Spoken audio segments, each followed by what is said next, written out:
In 1965, news commentator Paul Harvey first broadcast his piece titled "If I Were the Devil." Though edited and updated through the years, its central message remained intact. If you're unfamiliar with it, please take a few minutes to listen to the audio of his piece that I've supplied a link to in the description before listening to my rendition of and rebuttal to his monologue as follows. If I were the devil. If I were the prince of darkness, I'd first want to become the king of darkness, but then I'd want to engulf the world in darkness. I'd be pleased to know that one of the world's top military and political powerhouse nations was occupied largely by well-meaning yet deeply gullible, intellectually lazy people. I might even set about such an obvious plan to deprave them that other characters from religious mythos might bet against me. They'll never fall for that, but I'd show them. I'd subvert the churches first. I'd convince them that the evil character in their holy book was the one responsible for just 10 deaths in a bet with me, and whose other great sin was rebelling from my eternal oppression over him. Meanwhile, I'd deceive them into thinking that I, the egomaniacal superbeing from the same book who slaughtered millions, including the entire planet save one incestuous family, was actually the holy and righteous one. I'd convince them that my insecure, petty, materialistic, and homophobic nature was worthy of worship, by threatening them with my omniscient, omnipotent, and omnipresent greatness. After convincing them that I was the all-loving and all-powerful one, I'd quickly turn that clearly inferior nonconformist into a convenient scapegoat for any time someone wished to blame me for the world's evil or my obvious negligence to worthy causes. To the young, I'd whisper, "The Bible is true."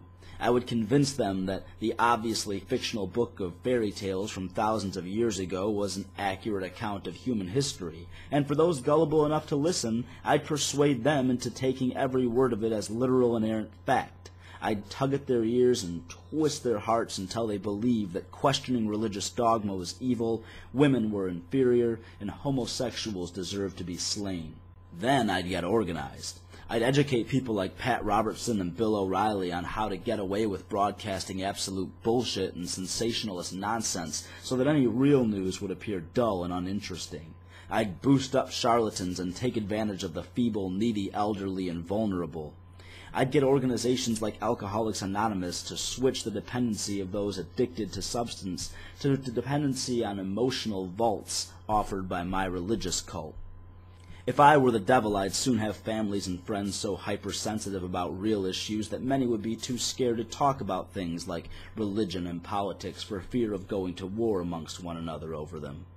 I'd be sure to inject into the political sphere itself such an unstable emphasis on religion, tradition, and family values that even politicians were scared to talk about real issues to any significant degree until after elections had concluded. With promises of higher ratings, I'd have embarrassingly biased media fanning the flames. If I were the devil, I would encourage schools to teach mythology in science class, but neglect to mention to children the thousands of alternatives to the religion practiced in their household, including the modern faiths and those long abandoned in the wake of real science.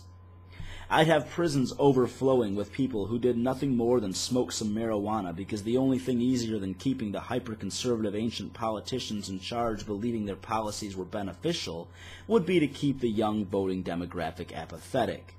I'd have people protesting completely consensual pornography because anything that helps to relieve sexual pressure would be too liberating for me to tolerate.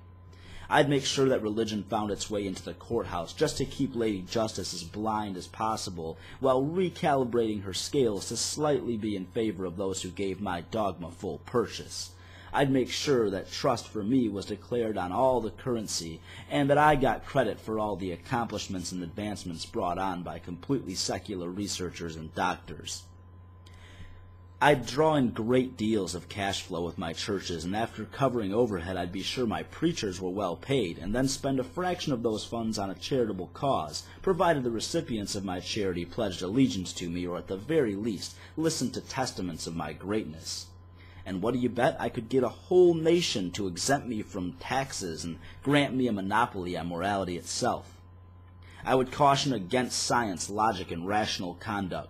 I would convince the young that abstinence is the only way to avoid pregnancy, sex out of marriage is evil, and that religion is the only way to be a moral person and absolved of sins. That would certainly keep throngs of ignorant and guilty generations filling my churches and, more importantly, my collection plates. And thus I could condescend to you shamelessly, and I could oppress you with the disease of guilt for which loyalty to my darkness would be the only cure. In other words, if I were the devil, I'd just keep right on doing what the Christian God is doing if he is real. Grappling Ignorance. Good day.